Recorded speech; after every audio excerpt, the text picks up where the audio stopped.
سلام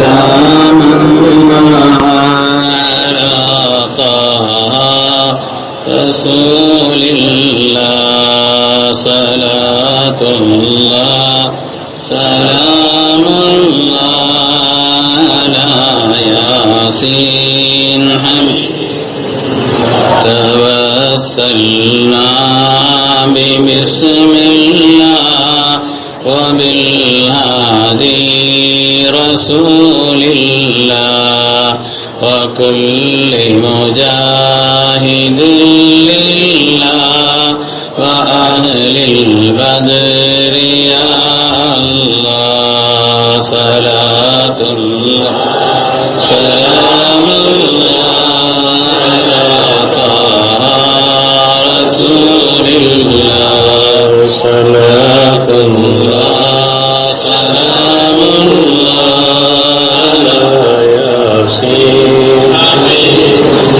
அஸ்ஸலாமு அலைக்கும் வரஹ்மத்துல்லாஹி வபரகாத்துஹு. சங்கைக்குரிய முஃமினீன்களே, இன்ஷா அல்லாஹ் இன்றைய நாள் பத்ரீன்களுடைய நினைவு நாளாக இருக்கிறது. நாம் எல்லாம் ஒரு யாசீன் ஓதி துஆ செய்ய கடமைப்பட்டிருக்கிறோம். ஆனால் அதே நேரத்தில் பத்ரீன்களுடைய வரலாறு, அது சம்பந்தப்பட்ட தொடர்பான விரிவான விளக்கங்கள் பல வருடங்கள் சொல்லப்பட்டிருக்கிறது என்பதனாலே இன்றைய காலகட்டத்தினுடைய நிலைகளை அனுசரித்து ஒரே ஒரு செய்தியை மாத்திரம் இன்ஷா அல்லாஹ் சொல்லி அதற்கு பிறகு நாம் துஆ செய்யலாம். இன்றைய காலகட்டத்தை பொறுத்தவரையிலே மார்க்கத்தினுடைய வெளிப்படையான சில விஷயங்களை அடிப்படையாக கொண்டு சில அமல்களை நாம் செய்தால் போதும் என்று நாம் எண்ணிக்கொண்டிருக்கிறோம். சில அமல்களை நம்ம செய்தால் போதும், நாமும் சில அமல்களும் நாம தப்பித்து விடலாம் என்று எண்ணிக்கொண்டிருக்கிறோம். அருமையான பெருமக்களே, மார்க்கத்தினுடைய அடிப்படையான விஷயங்களை நாம் விளங்கிக் கொள்ள வேண்டும். அல்லாஹ்விற்கு சுஜூது செய்வதிலே இந்த உலகத்தில் யாருக்கும் குறைந்தவன் அல்ல இப்லீஸ். யாருக்கும் குறைந்தவன் அல்ல. ரப்பை எவ்வளவு காலம் எப்படியெல்லாம் சுஜூது செய்ய வேண்டும் என்று கட்டளையிடப்பட்டாலும் அந்த கட்டளைக்கு அப்படியே அடிபணிந்தவன் இப்லீஸ். அவன் சுஜூது செய்யாத வான்மண்டலத்தில் இடமில்லை என்று சொல்லப்படக்கூடிய அளவிற்கு சுஜூது செய்தவன். ஆனால் அந்த இப்லீஸிற்கு அசாதில் என்று பட்ட பெயர். அசாதில் என்று சொன்னால் இஸ்ஸத்தில் இருந்து வந்தது, ரொம்ப கண்ணியமானவன் என்று பொருள். அவன் ஜின்களுடைய கூட்டத்தில் உள்ளவன் தான். அவனுடைய இபாதத்தினால் அல்லாஹ் தஆலா மலக்குமார்களுடைய ஒரு ஸ்தானத்திலே கொண்டு போய் அல்லாஹ் அவனை வைத்திருந்தான். கான மினல் ஜின், அவன் ஜின்கள் இனத்தை சார்ந்தவன் தான். ஆனால் மலக்குமார்களுடைய உயர்ந்த ஒரு ஸ்தானத்தில் அவன் ஆகியிருந்தான். எதற்காக அவன் விரட்டி அடிக்கப்பட்டான்? காலமெல்லாம் சபிக்கப்பட்டான். குர்ஆன் சொல்லக்கூடிய இந்த வரலாறை நாம் யோசிக்க வேண்டாமா? அடிப்படையான விஷயம் என்று சொன்னால் அருமையானவர்களே, அல்லாஹ் தஆலா கண்ணியப்படுத்த சொன்னவர்களை அவன் கண்ணியப்படுத்தவில்லை. அதுதான் விஷயம். அல்லாஹ் யாரை கண்ணியப்படுத்த வேண்டும் என்று சொன்னானோ இபாதத் செய்ய தயார், சுஜூத் செய்ய தயார், அல்லாஹ்வுக்கு வணக்கம் செய்ய தயார், எவ்வளவு காலம் அவனை வணங்க சொன்னாலும் வணங்க தயார். நான் என்னுடைய அமல்கள் போதும், எனக்கிடையில் யாரும் தேவையில்லை என்று கருதினான். ஆனால் அல்லாஹ் தஆலா யாரை கண்ணியம் செய்ய வேண்டும் என்று சொன்னானோ அவர்களை கண்ணியப்படுத்தவில்லை. அல்லாஹ் வெளியே போன்ட்டான்.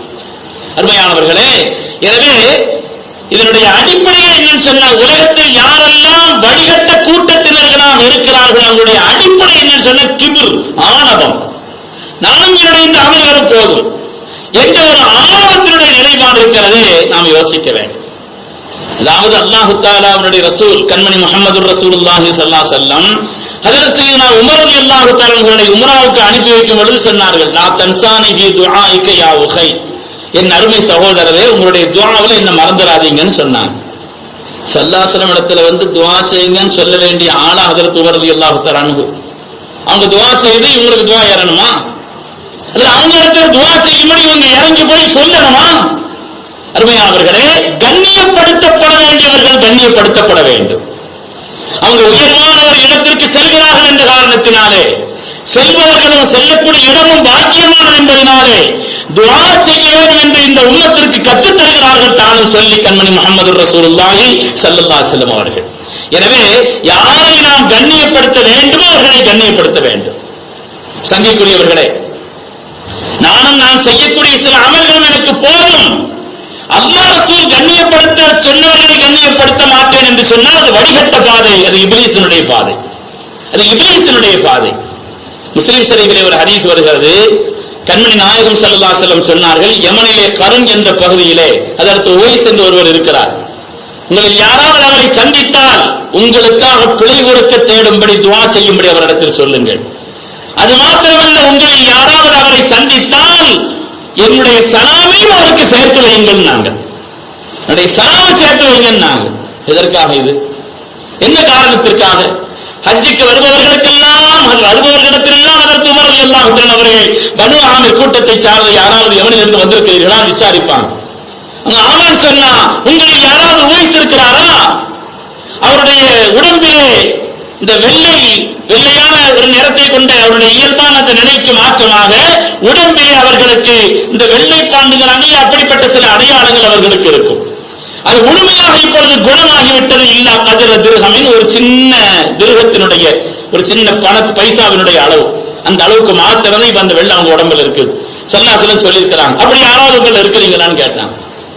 ஒவ்வொரு ஆளும் அப்படத்தில் கேட்டுக்கொண்டிருப்பார்கள். கண்மணி நாயகம் ஸல்லல்லாஹு அலைஹி வஸல்லம் அவருடைய அந்த சொல்லை வைத்து ஹஜ்ரத் உமர் பின் கத்தாப் ஸல்லல்லாஹு அலைஹி வஸல்லம் அப்படி அவருடைய சொல்லை அடிப்படையாக வைத்து ஹஜ்ரத் உமர் ரலியல்லாஹு அன்ஹு அவர்கள் அப்படி கேட்பார்கள்.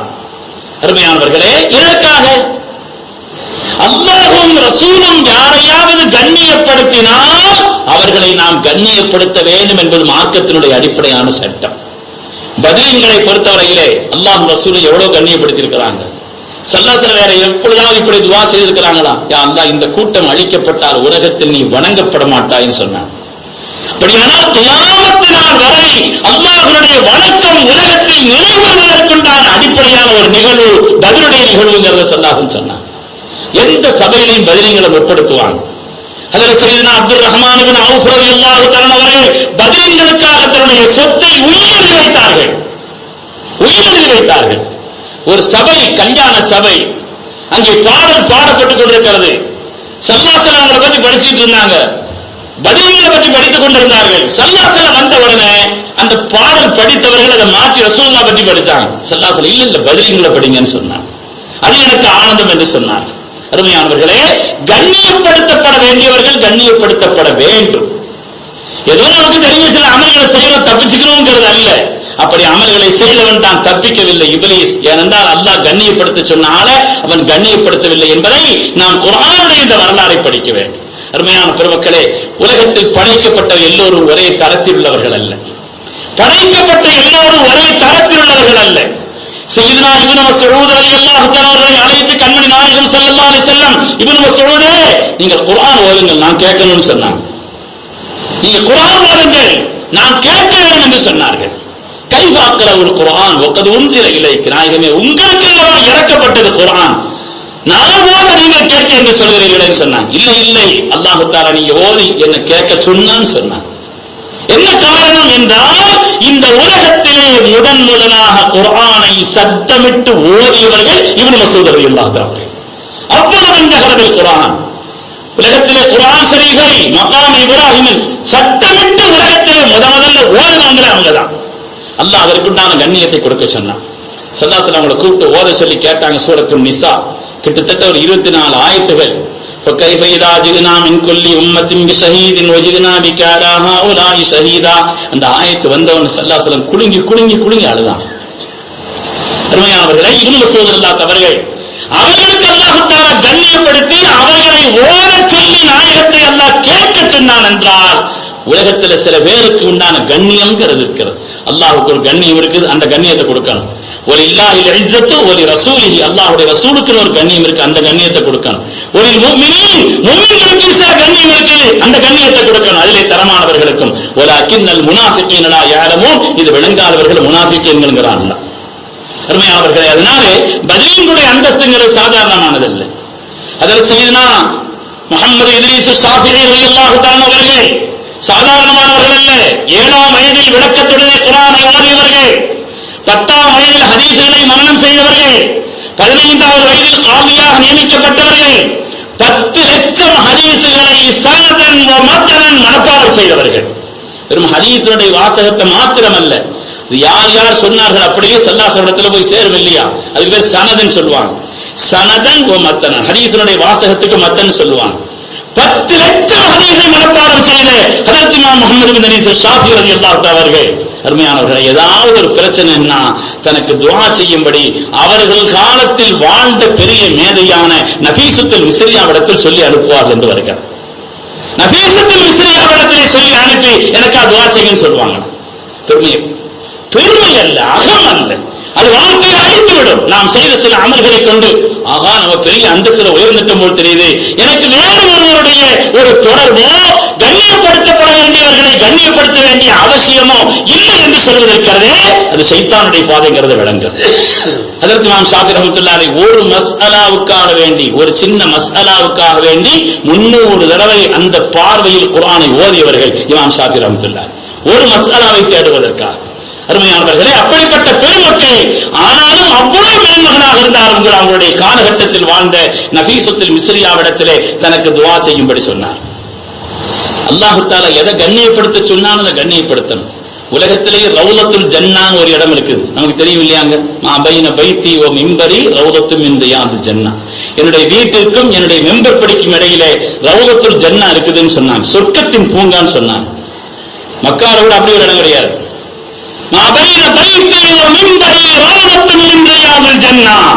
என்னுடைய வீட்டிற்கும் மெம்பர் படிக்கும் இடையிலே சொர்க்கத்தினுடைய பூங்கா இருக்குதுன்னாங்க.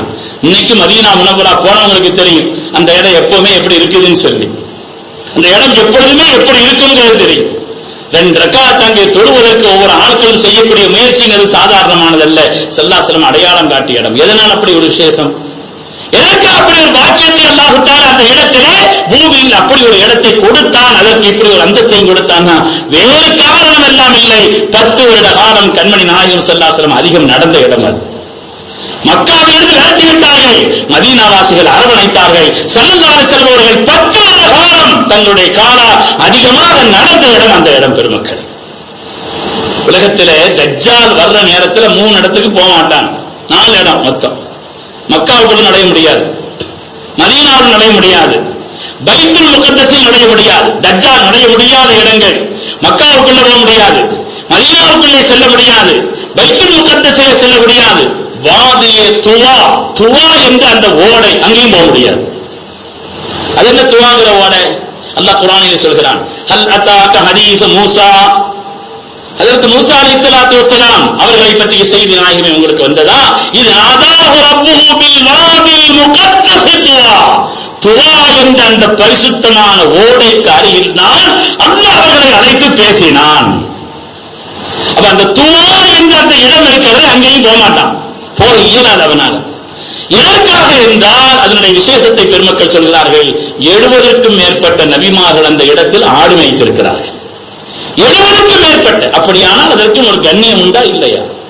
கண்ணியப்படுத்தப்பட வேண்டிய இடங்களும் கண்ணியப்படுத்தப்பட வேண்டியவர்களும் கண்ணியத்திற்குரியவர்கள். இந்த கண்ணியத்தை கொடுக்க மறுப்பவன் இருக்கிறான் இப்லீஸ்ங்கிறது வரலாற்றில் பார்க்க. அதாவது மக்கமா நகரத்திலிருந்து ஹிஜ்ரத் செய்து பெறப்பட்டாங்க சையதுனா சுஹைப் ரலியல்லாஹு தஆலா அவர்கள். குர்ஆன் ஷரீஃபிலே அல்லாஹ் தஆலா சூரத்துல் பக்ராவிலே 207வது ஆயத், "வ மினன் நாஸி மன் யஸ்ரி நஃப்ஸஹு இப்திகாஅ மர்தாத்தில்லாஹ்", அல்லாஹ்வுடைய பொருத்தத்தை நாடி தங்களையே அதற்காக விலையாக ஆக்கிக் கொண்ட மனிதர்கள் என்று அல்லாஹ் தஆலா ஒரு ஆயத் இறக்கினான். இது யார் விஷயத்தில் என்ன செய்தனா சுஹைப் ரலியல்லாஹு தஆலா அவர்கள். யார் இந்த சுஹைப்? மக்காவிலிருந்து ஹிஜ்ரத் பெறப்படுறாங்க. ஆனா மக்காவாசிகள் தடுத்து நிறுத்திட்டாங்க. சுஹைபே, நீங்க மதீனாவுக்கு போக நாங்க அனுமதிக்க மாட்டோம், ஹிஜ்ரத் செய்ய அனுமதிக்க மாட்டோம், தடுத்து நிறுத்தினார்கள். அவங்க கேட்டாங்க, எதுக்காக தடுத்து நிறுத்துறீங்க, உங்களுக்கு என்ன வேணும்னு கேட்டாங்க. நீங்க இங்க உட்கார்ந்து எல்லாத்தையும் சம்பாதிச்சுட்டு எங்கேயோ ரோமாபுரியிலிருந்து வந்தீங்க, இங்க வந்து இவ்வளவு சம்பாதிச்சு நல்ல வசதியாகி எங்க பணத்தால நீங்க சம்பாதிச்சுட்டு அதுக்கு பிறகு எங்களுக்கு எதிராக நீங்க செயல்படுறதுங்கிறது போவீங்களா? உங்களை விடுவோமா? நாங்க விட மாட்டேன்னு சொன்னாங்க. அதாவது செய்த சோதனை, உங்களுக்கு என்ன வேணும்னு கேட்டாங்க. சம்பாதிச்சு சொத்தை போல விட்டுட்டு போகணும்னா அதுதான் விஷயம். எல்லாத்தையும் விட்டுட்டாங்க, எல்லாத்தையும் விட்டு விட்டது. சுஹைப் ரலியல்லாஹு தஆலா மதீனாவுக்கு போனாங்க. கண்மணி நாயகம் ஸல்லல்லாஹு அலைஹி வஸல்லம், ரபிஹ சுஹைப், சுஹைப் லாபத்திற்குரியவர்கள் வியாபாரத்தை செய்து விட்டார் ரசூல் பாராட்டினாங்க. சொல்லிவிட்டு ஸல்லல்லாஹு அலைஹி வஸல்லம் சொன்னார், அதற்கு சுஹைப் அவர்களே, உன்சிலத் ஃபீக்கல் ஆயத்துல் பாரிஹா, உங்கள் விஷயத்தில் தான் எனக்கு ஆயத்து வந்தது. ஒமினன் நாஸி மன் யஸ்ரி நஃப்ஸஹு இப்திகா மர்லாத்தில்லாஹ், அல்லாஹ்வுடைய பொருத்தத்தை நாடி தங்களை விலை பேசிக் கொண்டார்கள். தங்களிடம் எல்லாத்தையும் சொத்தையும் கொடுத்தாங்க. சுஹைப் ரலியல்லாஹு தஆலா யார்? அவங்களுடைய அந்தஸ்து என்ன பெருமக்களே, சாதாரணமானதா? உமர் ரலியல்லாஹு தஆலா அவர்கள் குத்தப்பட்டார்கள். சில நாட்கள் மயக்கமா இருந்தா அப்புறம் ஷஹீத் ஆயிட்டாங்க, அவங்க வஃபாத் ஆயிட்டாங்க. உமர் ரலியல்லாஹு தஆலா தொழு வைத்தது யார்? அவருடைய மகனார் இப்னு உமர், முத்தபிஉ சுன்னா, உலகத்தை சுன்னத்தை பின்பற்றுவதிலே முன்னோடியான ஹஜ்ரத் அப்துல்லாஹ் இப்னு உமர் அவர்கள், அவங்களை மகனாக பெற்றவர்கள் ஹஜ்ரத் உமர் ரலியல்லாஹு தஆலா அவர்கள். அப்துல்லா அவர்கள் குர்ஆனுக்கு விளக்கம் என்ன கேட்டுக்கங்க ஸல்லல்லாஹு அலைஹி வஸல்லம் சொல்லப்பட்டவர்கள். அவ்வளவு ஞானமிக்க முத்தபிஉ சுன்னாவான ஹஜ்ரத் இப்னு உமர் அவர்களும் கூட ஹஜ்ரத் உமர் ரலியல்லாஹு தஆலா அவர்களுக்கு ஜனாஸா தொழுக வைத்தது சுஹைப் ரூமி என்று வருகிறது. ஏனென்றால் தன்னை அல்லாஹ்வுக்காக அர்ப்பணித்தவர்கள் என்று அவர்களுக்கு இந்த ஆயத்தை இறக்கி வைத்து விட்டானே. எனவே அவர்களை கண்ணியப்படுத்த வேண்டும் என்று அவங்களை கண்ணியப்படுத்தினார். இன்னைக்கு சம்பந்தமில்லாத ஆட்கள்லாம் தொழு வைக்கலாம். ஒரு ஆள் தொழு வச்சுட்டு என்னப்போ ஓதுன தமிழ்லயே ஓதிக்கிட்டேன்னா ஜனாசாவை தொழு வைக்கிறேன்னு அர்த்தம், வேற ஒண்ணும் இல்லை. பெருமையானவர்களே, இன்றைய நிலை கண்ணியப்படுத்தப்பட வேண்டியவர்கள் கண்ணியப்படுத்தப்பட வேண்டும். இது மார்க்கத்தினுடைய அடிப்படை. அல்லாஹ் குர்ஆனிலே சொல்லிக் கொடுக்கக்கூடிய உயர்ந்த ஒரு விஷயங்கிறத நம்முடைய கவனத்தில் வைத்துக் கொள்ள வேண்டும். அருமையானவர்களே, அந்த அடிப்படையிலே பத்ரீன்கள் எல்லா பாக்கியத்திற்கு உரியவர்கள், எல்லா நிலையிலும் முன்னிலைப்படுத்தப்பட வேண்டியவர்கள். அல்லாஹ் அவர்களுக்கு அவ்வளவு ஒரு அந்தஸ்தை கொடுத்தான். எந்த அளவுக்குன்னா ஸல்லல்லாஹு அலைஹி வஸல்லம் கூப்பிட்டு சொன்னாங்க, இஅமரு மா ஷி'தும், என்ன வேணாலும் செய்யுங்க, அல்லாஹ் உங்களை மன்னிச்சிட்டான்னு சொன்னாங்க. என்ன வேண்டுமானாலும் செய்யுங்கள், அல்லாஹ் உங்களை மன்னித்து விட்டார் என்று ஸல்லல்லாஹு அலைஹி வஸல்லம் சொன்னார். பத்ரீன்களுடைய அந்தஸ்துங்கிறது சாதாரணமானது. அவங்களுடைய ஜனாசா, ஒரு பத்ர்ல கலந்து கொண்ட ஒரு ஆளுடைய ஜனாசா வந்துச்சுன்னா ஸல்லல்லாஹு அலைஹி வஸல்லம் 5 தக்பீர் கட்டுவாங்களாம். சில பேர் விவரம் தெரியாம 5 தக்பீர் கட்டுறான், என்ன ஓதுன்னு தெரியாம. அதை நினைச்சிடாது, அதுக்கு இதுக்கும் சம்பந்தம் இல்லை. அவன் என்ன ஓதுன்னு தெரியாம என்ன இடையில ஓதுன்னா கரெக்டா 4 தக்பீர் வருவேன். அந்த ஓதுன்னு தெரியாம எனத்தையாவது மனசுல வச்சுக்கிட்டு அது அல்ல. இது ஸல்லல்லாஹு அலைஹி வஸல்லம் விசேஷமாக துஆ செய்வதற்காக வருது. அந்த அளவுக்கு இந்த தீனிலே பத்ரீன்களுக்கு அந்தஸ்திற்குரியவர்கள், மாண்புக்குரியவர்கள். கண்ணியப்படுத்தப்பட வேண்டிய இடங்களும் கண்ணியப்படுத்தப்பட வேண்டிய மனிதர்களையும் கண்ணியப்படுத்துவதுதான் தீனுடைய அடிப்படை என்பதை குர்ஆனும் ஹதீஸும் பல்வேறு கோணங்களில் நமக்கு சொல்லி காண்பிக்கிறது. அந்த அடிப்படையில் அல்லாஹ் தஆலா பத்ரீன்களுடைய அந்தஸ்தை அல்லாஹ் மென்மேலும் உயர்வாக்கி அருள்வானாக. அந்த நன்மக்களுடைய மேன்மையை கொண்டு அல்லாஹ் நம்முடைய துன்யாவையும் ஆகிரத்தையும் சீராக்கி அருள்வானாக. ஆமீன் ஆமீன் யா ரப்பல் ஆலமீன். வ ஆகிரு தஅவானா அனில் ஹம்துலில்லாஹி ரப்பில் ஆலமீன்.